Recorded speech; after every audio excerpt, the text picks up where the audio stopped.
Good. Hot out here. Yeah, very hot. You leaving here for the summer, first of all? Yeah. You going somewhere a little less humid? Yeah, I'm getting married this summer, so I'm excited about that. Appreciate it. Yeah. Thank you. Where are you getting married? In New York, that's where my fiance's from, is out northeast. Yeah. How do you feel about that? I'm excited. I can't wait. Yeah, she's awesome. Did you get to pick anything at all? I mean, even if I don't know if I wanted to, it was one of those that she comes to me, what do you like better, this or that? And I'm like, I don't know. I don't really care. And then she's like, well, why don't you care? And I'm like, well, I just care about getting married. I don't care about the colors of this or that or the other, so we leave it up to her, but I'm excited for it. It's going to be awesome. Smart man. How much of a shock has this weather been, this weather change for you, man? Yeah, it's different, but I feel like I'm getting used to it. Like, coming from Denver where it was dry and Utah where I'm from, it's dry. And here everything's a little bit stickier and a little more humid, but I mean, it's great. I think you can get used to it pretty quick, and I don't feel like it's been much of an issue. Mike has mentioned he's been trying to test you early on. Can you give yourself an evaluation of how you've played so far with this? Yeah, it's different here for sure, and for a good reason. I think Mike and then Coach Bev and Coach Bobby Slowick do a great job of like teaching the anticipation and not being results based, right? It's like when I first got here, it's like trying to find completions, trying to do how I normally play ball. But here it's like, no, we throw into space with time and anticipation. And so I think truly trusting what they're asking the quarterback position to do, you see Tua do it all the time, is you almost need to kind of like drop what happens on a play. You need to just say to yourself, okay, I'm going to throw this ball with absolute conviction. I don't care what happens. I'm going to trust they're going to be where they need to be, and I'll learn from the mistakes. And as I get used to it, that's almost been more important for me the last couple of days than I would say maybe just sitting out there trying to get completions, because sometimes it's fake plays.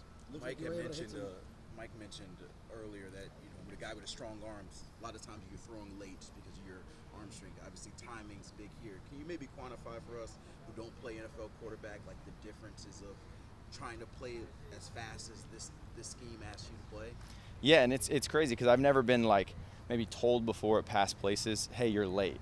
Even with a strong arm, it's not like, hey, you're late on this throw or whatever. But here, it's an entire step above, and again, for good reason. I mean, they want these balls out before our guys are getting to whatever their landmarks are, because we're throwing to space and we have so much speed that you're anticipating, hey, I got to trust this receiver is going to be there.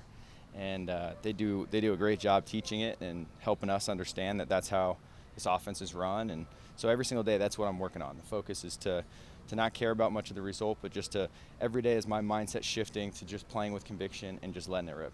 You mentioned trust. You played quarterback, I imagine, your whole life. Like, how do you go about that trust factor, something different than maybe you've done your whole life? Yeah, well, I think here, this is probably the most like routes on air I think I've ever thrown in my life. Okay. And, I do think you need a defense to an extent, but I think understanding how guys run a route is everything. I threw an interception yesterday because somebody came out a little bit flatter than I was anticipating, but I absolutely ripped it with conviction. The ball sailed over his head, but that's kind of that trust factor of like, okay, now I know he's going to run that route a little bit flatter, and I still have to throw it in that timing. If I would have waited, maybe I still would have completed it, but that's not what this offense is asking. It's to throw it on time within the scheme so that, these fast guys we have can catch it and get some yards after catch.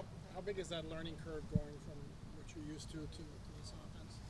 Yeah, I don't think it's crazy. I mean, there was still this timing anticipation when I was in New York with Coach LaFleur and kind of the system he came from. I think things are still different here, and a lot different even from Denver. And I think, obviously every organization's got its things that they focus on, and I think that's the strong suit of this offense, is playing with anticipation. And so for me, it's just continue to work it this entire 40 days or whatever we have off, continuing just to work that. So when I come back, I feel like I'm not thinking about that stuff anymore, and I can truly be focused on what the defense is doing and playing fast. How different is this offense? How much does that help, that familiarity with a similar scheme to what you're seeing now, and how much do you see different from those Jets offenses? Yeah, I mean, there's some similarity for sure, but like still a lot of difference. And I think there's a little bit of retraining some of the habits that you've built and kind of the way you look at every play. And things that I've learned a lot from that New York time that I feel like I can try and apply now.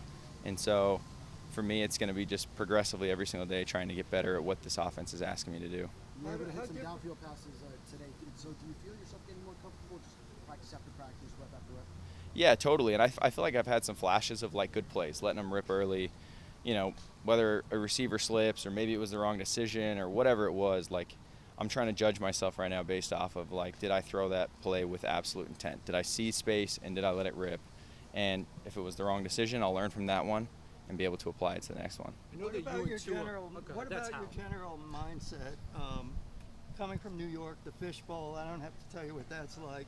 Being a high pick and now here, do you feel like you can be you a little bit more? Yeah, totally, and that's what I've tried to do since I went through the entire New York experience, to trying to be more myself and focus on more just enjoying the game, enjoying learning, enjoying the failures, the process, everything that comes with it. Not getting too hard on yourself when you make a mistake, because just trying to learn and do my best and get better. And I think having that focus and that mindset is what's going to get you to where you want to be. Not dwelling over a mistake or everyone's just out here trying to help each other get better, especially the coaches. They're trying to help me be the best player I can be. I know you and Tua have both been Polynesian Player of the Year. Has the Polynesian ancestry and culture come up? I don't think Tua knew I was Polynesian. No, it hasn't. I mean, a little bit. I think my pop's born and raised in Hawaii. We got a little Polynesian in the family, but those ties just being in Hawaii, and we'd kind of talked about that a little bit. Told him where my pops went to high school and stuff, and I think we have a cool little connection there. Mike has said this environment obviously is helpful for Tua, especially like building his confidence. Can you take us like through the communications you had with Tua, like in the process when you're going to join this team? Was there any talk about that kind of the support system here? Yeah, no, he's great. I mean, I can't, there's you see the way that he operates within this offense, and he truly has a grasp of what they're asking him to do, and his ability to process, his ability to throw things on time. It's impressive, and it's good for me to see every single day. And then our conversations, maybe of how he's looking at something, or maybe how he approaches a play. And most of the reps we have out here is our first time ever running that play. So it's like, hey, what did it look like? And then, hey, talk me through what you were kind of thinking on this. And then as we kind of pile those reps up, I think it'll get better and better. You mentioned a little bit about Tua. He mentioned yesterday that he's been impressed about your process, and he even mentioned he's disappointed that whatever reason, the days we haven't been out here, he's seen the most progress on you. Can you maybe take us into maybe those days we haven't seen and what it's looked like on your end?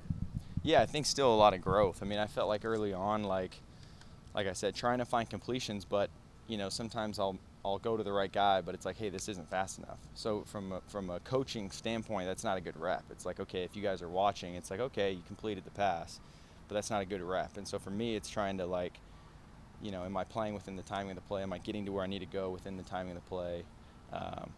And that's been the focus since day one, and I think the coach has done a great job of talking to me about that each and every day. And so my focus kind of transitioned from just like, hey, throw it to the open guy, to like, hey, let's play within this system, let's play within this timing and conviction of this play, and then I'll learn all the rest of it as I keep going.